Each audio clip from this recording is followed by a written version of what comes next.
Good evening and welcome to the Business Day. I'm Andrea Chisholm. Sweet River Abattoir and Supplies Company has been delisted from the junior market of the Jamaica Stock Exchange. The delisting took effect today.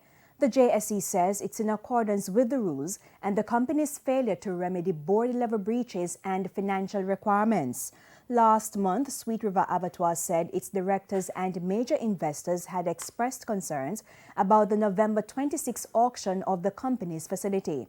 The company has since indicated that it was seeking guidance on the matter.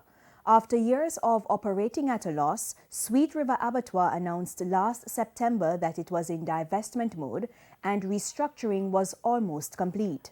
However, it said recent events relating to the auction of the facility had delayed a formal announcement.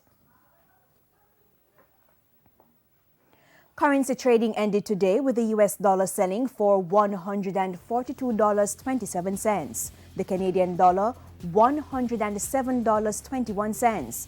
The pound sterling costs $183.28, while the euro sells for $156.51.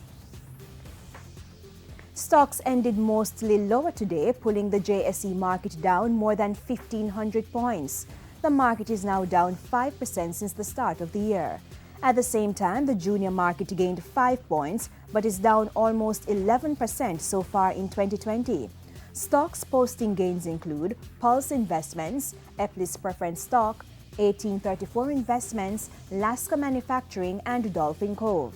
Among the losers, Kingston Properties, Proven's US dollar shares, G West, Everything Fresh, and Mayberry Jamaican Equities. And that's the Business Day. I'm Andrea Chisholm. Good evening.